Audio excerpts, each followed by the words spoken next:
saw the Master Chief. He was frozen in cryosleep and coming into orbit around a mysterious Forerunner world, which was quite a tease. We're actually going to deliver on that promise, and you and Cortana are going to go down into the interior of that world and not only find out some of his mysteries and some of the story down there, but find out the first brand new adversary in the Halo universe since the game launched. It's a full class of Promethean warriors from the long distant past. They're very powerful, they're very dangerous, and very sinister. There's actually a lot of backstory to those guys. But they also, because it's a Halo game, bring brand new additions to the sandbox and a lot of weapons, a lot of technology, and a couple of abilities. You know where he's heading. Same place we are. You know, the Prometheans carry a big range of weapons, and you're going to get to use most of those in the game. But actually the thing that's most interesting about the Prometheans is how they work in combat.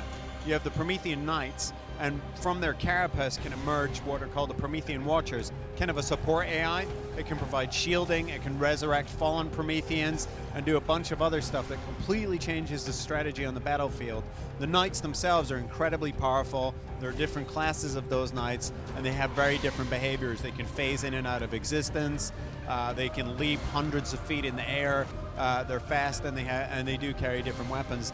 And then there are the Crawlers. These are quadrupedal, kind of look like wolves.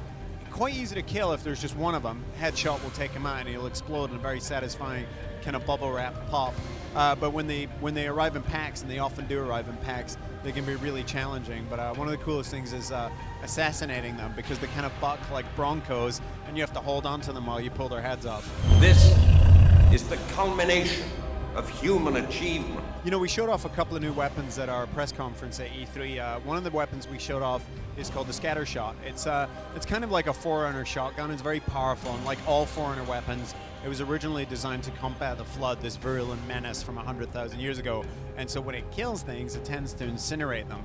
The Scatter Shot can also bank shots. So if you're in confined spaces, you can bounce projectiles off of walls and ceilings to do damage, and even around corners. And the Light Rifle is effectively a Forerunner sniper rifle, and it fires in two different modes. It fires quite differently when it's unscoped than it does when it's scoped, but it's great for headshots and also incinerates some of the bad guys. I'm detecting additional forces inbound. Can you get us down to the ship? Affirmative. Setting a waypoint for Infinity. Spartan Ops is one of the things that we're most excited about, because conceptually it was one of the difficult challenges that we faced and just trying to innovate and build the game. It's difficult to describe, but the simplest way to distill it is it's a TV show that you can play. So starting November 6th, everyone who buys Halo 4, LE or regular edition, will get it for free as long as they have Xbox Live Gold. They can play it. The first episode launches the week the game does. It is an episode of fiction. High quality CG, look a lot like the cinematics from the game, and it's a real story. These aren't just little vignettes. These are real story pieces with real characters and important notable events that happen in this story. It's set 6 months after the events of campaign, follows the Spartan 4s and the Infinity Starship as it deals with the various new threats that it's encountered. Each episode of fiction comes with 5 missions of gameplay, online, cooperative, and a little bit competitive adventure.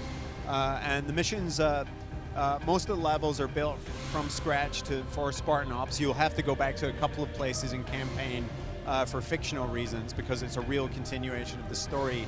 But it's just an incredible new way to play competitively. It feels very different than co-op in either multiplayer or campaign mode.